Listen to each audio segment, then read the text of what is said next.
Okay, this is part 2 of querying a table, filtering on 2 columns. One of the columns was percent greater than 0.8, right? And which ones were up. So that's my result is right here. I got a table. When I did a group, then I grouped by elements. And so what it does is these are the 4 elements, and these are how many ports met that condition of the filtering. And so I have 2, 3, 2, 2, and I put a little chart right there. So the next step is to get, right now we don't display the element ID name. Then I'll make a request to get that put in here. But right now what we can do is we can get that name from another table by doing a join.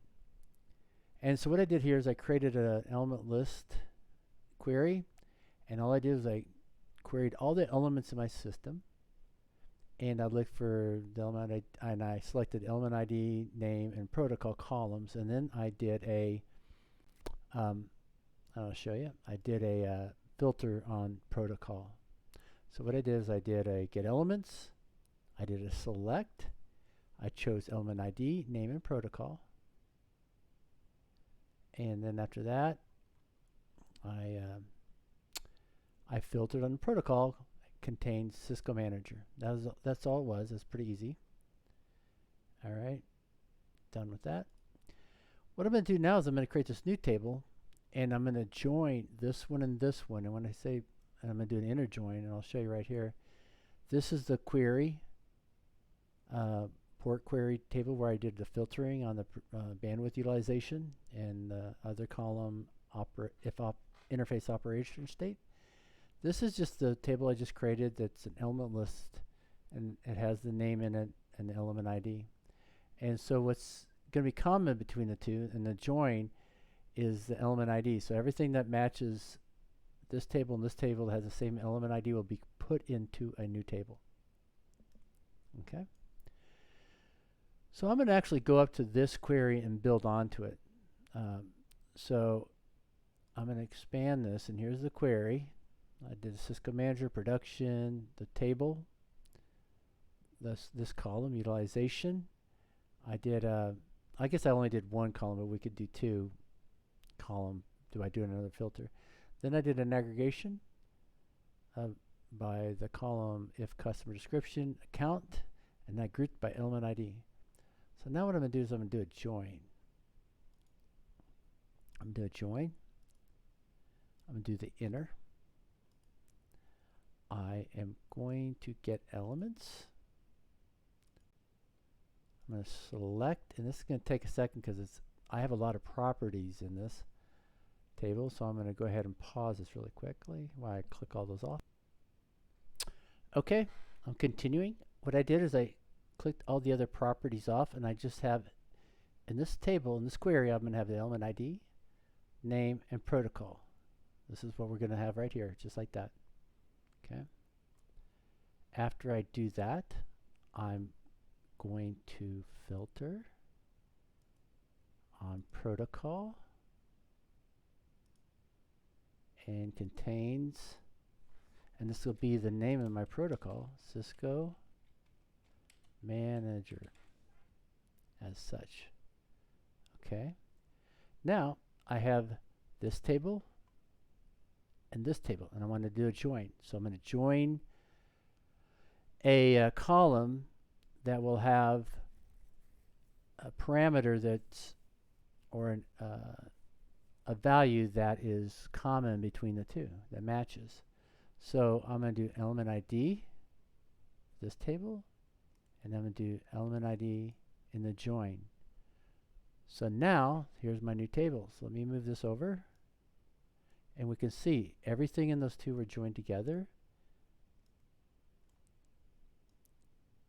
So now what I have here is these are the first 2 columns of my first query, and then I did the join on the element ID, and I pulled over this information.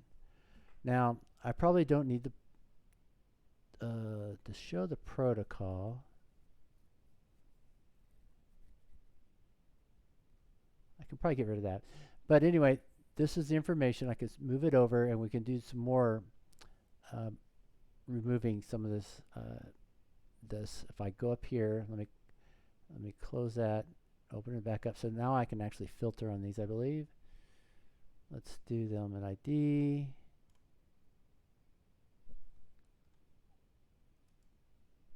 Sorry, I had to pause for a minute. So now I have this table. This is my query. I'd closed it, and now I don't want all these columns here. So I'm going to use these as these can be filters. So I'll do element ID, put it right there. Right, so I'll have an element ID. I can do the name, and now I can do the count. So there's my table. In addition, you can use this to group. So maybe we wanted to